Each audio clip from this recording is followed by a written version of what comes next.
Good afternoon, folks. It's Toad with Visordown here, and as you can see, today is the day that the talking, the press releases, the buzzwords, they all stop and we finally get our hands on the new Norton Manx R, the first bike to come from the TVS era of Norton motorcycles. And you would really have to be living underneath a rock to not understand how big and important this bike is for Norton, not just in terms of where it's been, but where it is and also where it is going. So we have been out here at the circuit of Monteblanco, just outside of Seville. We had a morning on the road and we had an afternoon on the track here at Monteblanco. We had two 20-minute sessions, quite long sessions, but we were the only one bike out on track at a time. And the track and the road element is important because on a bike like this, at this sort of capacity and this sort of segment, we wouldn't normally do a road ride. It would normally only be a track session, but Norton is pinning this as a road going and track able sports bike. So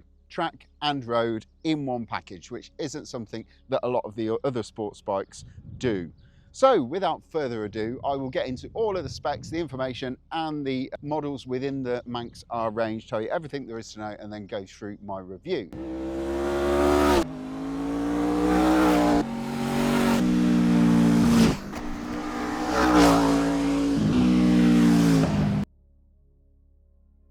So, starting at the beginning, that new 1200cc V4 engine, it's built by TVS, designed by Norton, built in the Hosor facility. It pushes out 206 bhp at 11,500 RPM, and it's got 96 pound-foot of torque, which comes in at about 9,000 RPM. The focus for the engine really is on mid-range drive and rideability out of corners. Like I said, it all goes back to that road and track philosophy that Norton have been carrying. So the wet weight without fuel is 210 kg. So that is a little bit heavier than a lot of the other bikes in the class. When you add a bit of fuel to that, you're probably looking at about 220 odd kilograms. The approximate tank capacity we've got is 14.5 litres, and the Manx R chassis and brakes, which is the base model, it gets fully adjustable Marzocchi suspension, but it isn't the semi-active system that the more trick bikes get. You get the Brembo high pure calipers, you get the base model also gets the cast wheels as well, whereas all the other models basically can be specced up with these lovely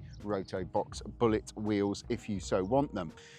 Price-wise, this is the biggest surprise of this bike, really. The price of the base model is £20,250, which I don't think anybody saw coming when they were talking about this bike and they knew what the previous V4 Norton costs. I think that was a bit of a surprise to everyone, and a pleasant surprise at that. The Manx R Apex, which is the next rung up on the ladder, which does get the semi-active electronically adjusted Marzocchi suspension, comes in at 24,750 quid. The Signature, which is the bike that we've been riding today, gets all of that sort of stuff, but you also get all the carbon fibre bodywork, the carbon fibre infill panels. You also get the beautiful Rotobox of carbon fibre bullet wheels. That is 38,750 quid, which is about kind of where we thought Norton Manx R ownership was going to be starting anyway, sort of high 20s, low 30s. It was going to be somewhere in that region. There is also another bike above that, and these are called the first edition bikes. They're priced on application. I'm thinking they're probably going to be hovering around the sort of £50,000 mark, but you can literally spec the thing till your pants fall off. You can basically do whatever you want, any finishes, embroidered seats, all that sort of good stuff. You get an off-bike package to go in your garage as well that includes mats and all that other sort of jewelry that you get with those kind of high-spec bikes. So that is the range in full. Like I said, starts at 20,000, raises up to however big your bank balance is.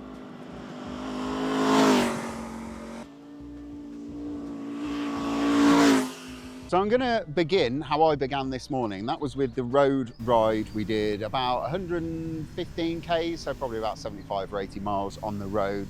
Really lovely roads that we rode up here in Seville. Nice fast sweeping corners. The asphalt was really good as we got into the ride. But I'm going to start really with my first impressions of the ride. And when I just got on the bike initially, to me, these bars feel really, really wide. They're quite low set, but they're very wide.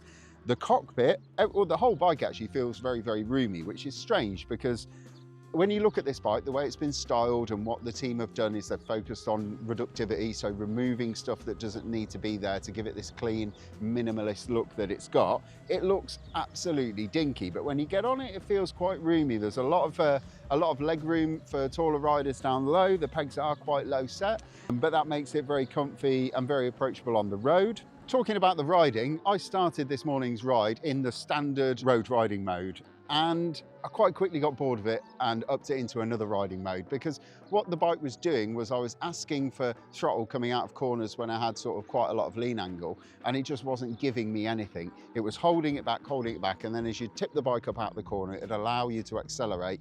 But it was kind of a little bit clumsy because you were tipping the bike up so quickly that all of the acceleration would come in without you really controlling it or asking for it or even being ready for it. So what I did, I switched it down up into the sport riding mode, which was a lot better for just general riding on the road. We were going quite quickly, but we weren't going absolutely banzai hell for leather. There's been a lot of police waiting at some of the junctions out here, and nobody wants to get a ticket on a bike launch. And that improved it massively. It also made the throttle connection much more direct. So the throttle connection, it was in sport mode, is really, really crisp, really nice and direct, which was absolutely great. Slow riding, we did a bit of slow riding around town. One of the characteristics of this bike and this engine is that if you are just pootling along sort of just above tick over in first gear or second gear, it will do that thing where it kind of like bucks, like it doesn't like going that slowly. A bit like some of the old big bore Ducati L-twin models used to do when you were sort of pootling through town. They're kind of doing this because they don't like going that slowly, and this does do that when you're around town. Obviously you can get around it by just slipping the clutch a little bit and using slightly more revs than just the tick over. Overall though, when you get out of town, this thing is absolutely insanely good. I mean, it handles bumps and lumps, especially in the sport mode, absolutely incredibly. Norton are very keen to tell us all that this is the first road bike suspension system to get a potentiometer that is built into the fork leg. So what that means is that the semi-active suspension doesn't just know where the suspension is in the travel, it knows how fast that suspension travel is being used up, or it knows how fast the suspension is rebounding back out. And that just means that it can adapt instantly to what's going on beneath it in a much more intuitive manner than a traditional semi-active system. One thing I really liked about it was the way that the front wheel, you hit a bump with the front wheel and it will warn the rear wheel that that bump is coming along, so it readies the bike for that. So another great thing about the suspension system is its adaptability, in that how it adapts to the way that you're riding. I don't think I've ever ridden a bike where it seems to react to the way that you're riding quite as well as this thing does. When you're pootling along and you're just going through town, the suspension will be super soft and super compliant. It will soak up all of the bumps, the lumps, the potholes, everything. It will just deal with it absolutely beautifully.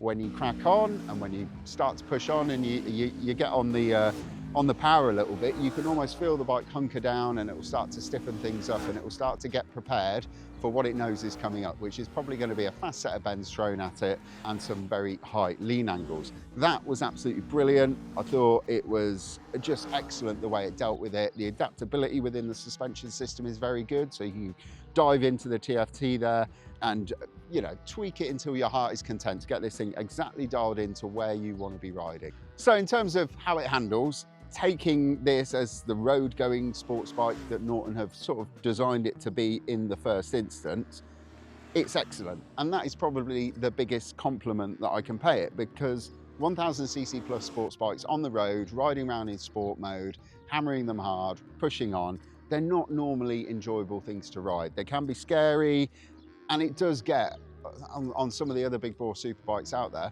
it does become borderline unpleasant because you're not enjoying the ride, you're almost petrified at what's coming up and where your next braking point is, and it all just happens so quickly. This though was a lot of fun, and that is, like I said, probably the biggest compliment that I can pay it.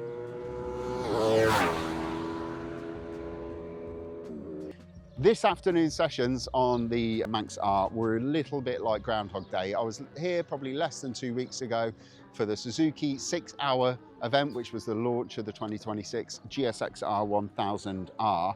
So I already knew the layout perfectly. We were riding a slightly different layout to the one that we used, but I've been here before, so it meant I could just sort of get into it and find a rhythm quite quickly and just get in and enjoy the sessions and evaluate how the bike handles. Sadly, my first session out was a little bit of a non-starter, and that was because I was kind of put on the bike and then said, right, you're ready, there's your lead rider, your guide rider, you go out, follow him for 2 laps, and then you've got the rest of the 20 minutes to yourself. The problem with that was I didn't have time to go through the riding modes, and as I sort of trundled down the pits, I was just familiarising myself with where I was, and then we got out onto the track and I did 2 slow laps behind the guide rider, and then he peeled off, and then I was just free to go on my own way. And as I was building the pace, I ran into the same problem that I was having on the road. The bike had been left in sport riding mode, which you shouldn't be using on a track at all. I couldn't change it on the fly because the switch gear is a little unfamiliar to me. So I just had to ride it and just get around the track, but it was really holding off the power when you were coming out of the slow corners, the fast corners, everywhere. You'd open the power with lots of lean angle, pin the throttle and it just go bah, and you wouldn't get anything. And then as the lean angle bled off, then it'd let the power come in and you'd be off down the next straight. So it was a bit of a non-starter. I came in at the end of that session and I spoke to Brian Gillen, who is the former MV Augusta lead engineer, who is now the man who basically engineers every single bike that rolls out the Solihull factory with a Norton badge on it. What he advised was going up into the track mode, which was going to sharpen up the throttle response, it was going to sharpen up the engine mapping a little bit, but most importantly, it was going to reduce the level of intervention from the electronics. So we dropped the traction control down to level 2, we turned the wheelie control off altogether, and we put the suspension system in a dedicated track suspension mode. So it was nice and firm and very, very hard. I went out for my second session and it was like night and day. The difference was immediate. The bike I was asking for, and the bike was delivering exactly what I was asking for out of all the corners around the track. But most of all, that track suspension setting meant that when I was hammering on the brakes into corners where there was no bumps on the way into the braking zone, I could just drive the front end of the bike into the track and then get around the corner as quickly as I possibly could. And it was offering me all the support that I needed on the exit of the corner. But it was still adapting to the nasty bumps here at Monteblanco. And I'm talking about the worst ones for me are the ones into turn 1. You're braking down from probably 160, 165 miles an hour. You're coming into turn 1, which is a very slow, tight, right-handed hairpin. And there's just a washboard surface that you've got to try and contend with when you're using lots of braking power.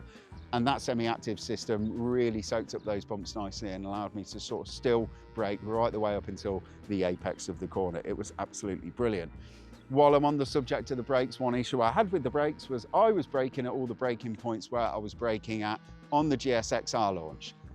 And I didn't need to be braking anywhere near that early. For the first few laps of every session, it felt like I'd sort of stopped the bike and the apex of the corner was still off over there. So I just had to really reevaluate my braking markers, especially into the really slow turn 1. Once you get your head around it though, this braking system is just incredible. It's so many levels up from where a normal Stylema braking system would be. You've got so much power through so little effort on the lever. It's just incredible the amount of power that you get. There is a slight lack of feel, so you don't get the same lever feel. You sort of have to trust what the bike's doing, what the brake is doing, and what the tyre is doing beneath you, because you haven't got that intuitive feel that you get from some of the other top-line braking systems from Brembo and from other manufacturers.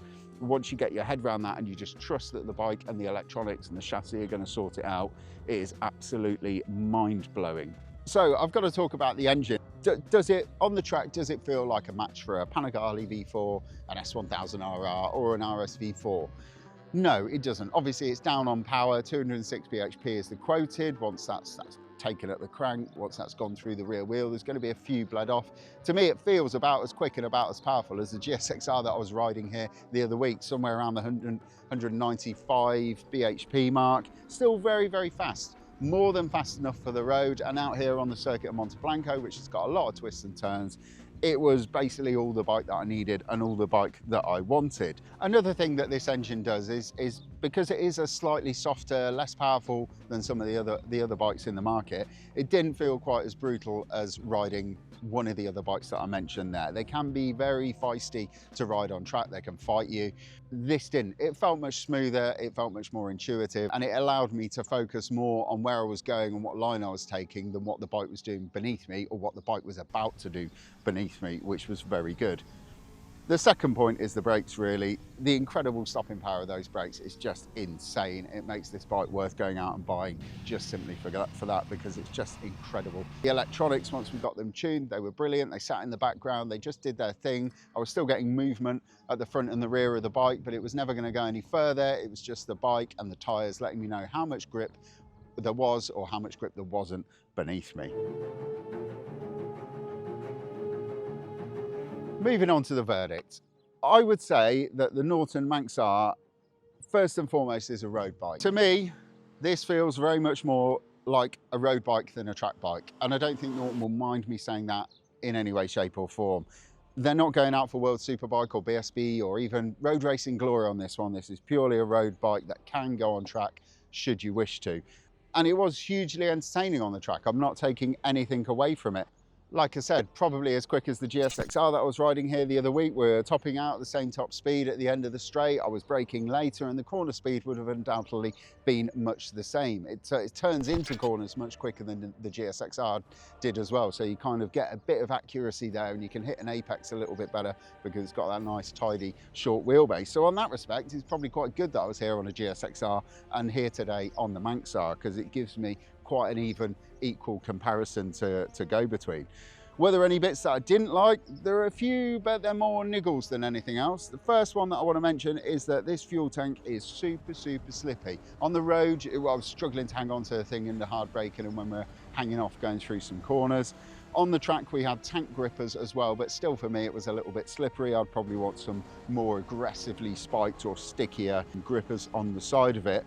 The wheelie control as well is either on or off, and I think on a bike like this, it's got so much technology on it and in it. It's got all the IMU control, lovely, clear and easy to read TFT, and just having wheelie control that's on or off and not multi-level does feel a little bit like a waste.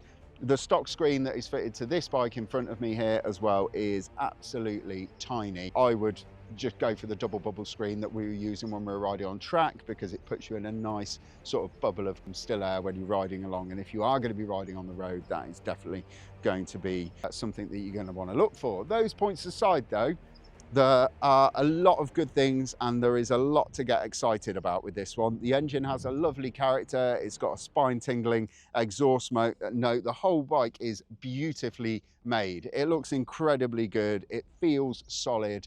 And when you ride it, it feels like you're riding something that is very premium. And it just makes it, getting on it and firing it up and going for a poodle, it makes it feel like a proper event. The suspension, especially if you go for one of the semi-active equipped bikes, so that'll be either the Apex, the Signature or above, the semi-active suspension is up there with any of the other semi-active suspension systems on the market. Worked absolutely brilliant out here on the road and the track. The best thing about the Manx R though, really, is I love the way that Norton hasn't put a barrier to ownership. I think we all thought that this was going to be a 27 to a 32,000 pound bike easily. And Norton, thanks to TVS and the buying power that huge brand has got, have come back with a £2,250 base price. So they're not pricing people out of Norton Manx R ownership. They're saying if you want a Manx R, this is the base model and it will do pretty much everything that you want. I think that's absolutely brilliant.